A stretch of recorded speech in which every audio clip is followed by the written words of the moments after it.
It was a quiet April morning when I rolled out of bed and checked my email only to find out the words that would mark my life forever. Boyan Kelchev, you have been selected as the first recipient of the Vessel Cyclist Smaller Memorial Scholarship. I would say that I was euphoric, but I'm not sure I understood what winning this scholarship meant at the time.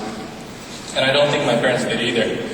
In fact, when I tried to explain it better to them a few weeks later, my father got a little preoccupied and said, please don't translate this to my parents. So he said, are you sure this is legitimate? I mean, who would be willing to give anyone they don't know $45,000 a year to go to school?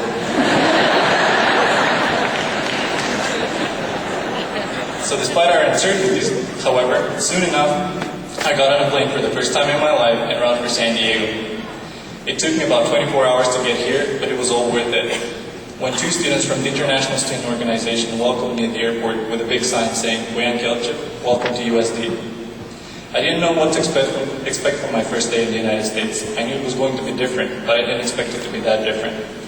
I was soon brought to reality when, as we were coming back from the airport, we made a left turn on a red light from the leftmost lane of the street. I was petrified. That's when I knew I surely was on a different planet. The impression was later corroborated when I saw all the crazy people in blue shirts shouting all day around campus. Little did I know I would be joining their team in the next 3 years. I guess that's what you call getting assimilated to the host nation's culture. In the next months, the process of my familiarization with the American culture slowed down a bit.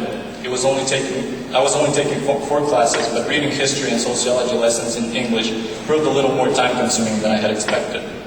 The countless hours spent in the Legal Research Center, however, were actually quite enjoyable. I know this sounds strange, but let me tell you my secret. There's nothing that motivates you more than learning something you can put to practice. For me, that was easy. Whatever class I was studying for, I was improving my English and I was able to communicate better with the surrounding world. That was priceless. All that being said, we all know that school and work are not the most important things in life. And I think we would all agree that the education this university has given us was never confined to what we learned in the classroom. As I was becoming more and more comfortable in my new surroundings, I began to get involved in a variety of activities. With the wonderful people from the Romero Centers, I traveled to Tijuana, where I became infatuated with the beauty of the Spanish language and the warmth of the Mexican people.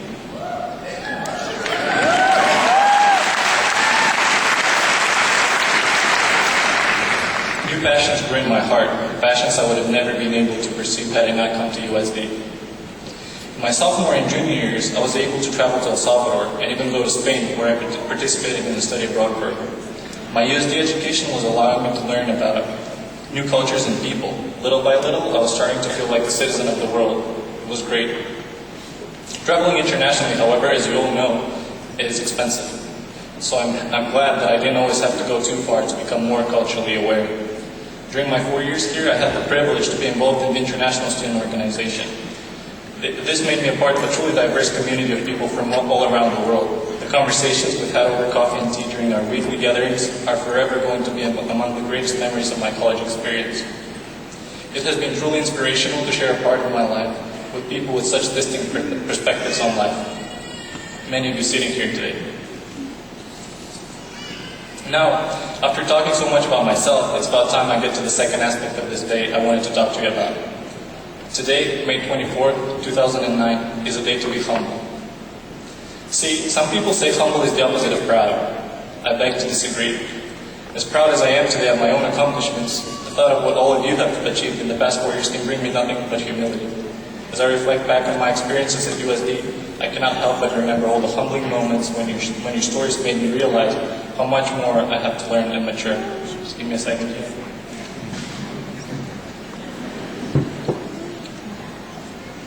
And I will give you a few examples.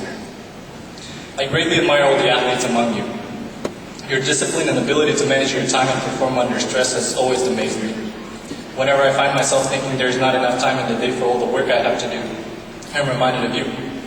I cannot imagine myself having to devote as much time to strenuous exercise and still be able to maintain the grade point average that is required of you. You have taught me that time is not important when there is a desire.